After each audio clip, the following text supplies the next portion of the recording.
honour and a privilege to be back at David's tent and being part of this 72-hour worship festival in the presence of God, alongside thousands of others coming from many countries to be here at Wiston in West Sussex to worship God, unencumbered, untethered, and passionately pursuing His presence. And it's an amazing weekend. It's wonderful to be here.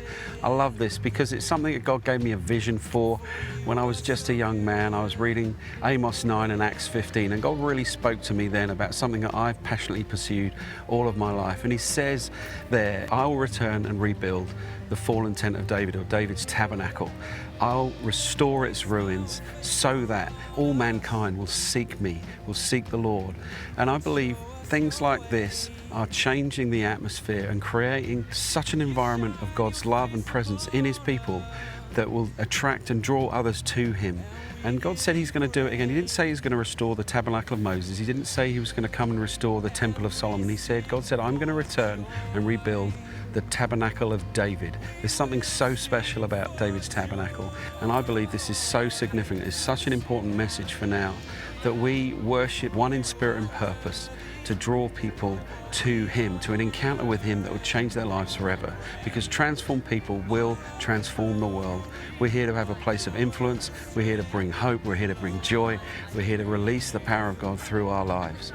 And that happens through encounter, and encounters happen in His presence. And there is a promise in His presence that is so powerful and so significant that we're just waking up and realizing how important it is for events like this, David's tent, and other worship events and things around the nations that are drawing people into transforming encounters with Him.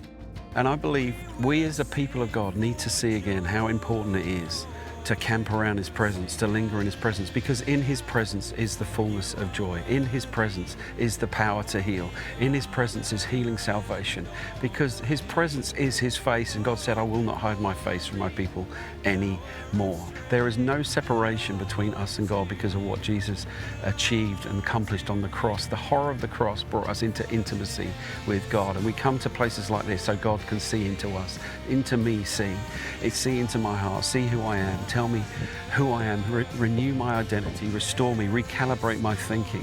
There is renewed thinking, there is renewed imagination, there are downloads from heaven, all in His presence, and it all comes in that environment where we give ourselves wholeheartedly to Him. God said He will inhabit the praises of His people, the overflowing, exuberant praises of His people.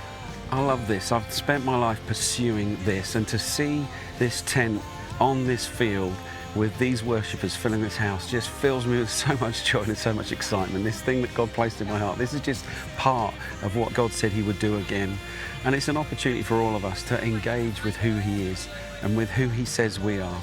Our identity is so important. God is restoring that. He wants us to know who we are and whose we are, who we belong to. And in this environment of prayer and praise and worship and adoration, there is the transforming power of Jesus for each one of us. And we have an opportunity to say yes, yes, yes, yes. So do take a moment, if you can, visit my website, alunlepitt.com. Please grab a copy of The Promise of the Presence. I'm not just saying that because I want to sell books. I'm saying that because I believe the message in that book is the message from heaven. God said He's going to do this thing. He's going to restore the tabernacle of David. And we get to partner with that. We get to partner with what God said He's doing in these days. And it's not just for worship teams and singers. This is for the bride. This is for all of us to grab hold of what God says He is going to do in this day. His unencumbered, exuberant praise and promise in His presence for life that is transformed by His love.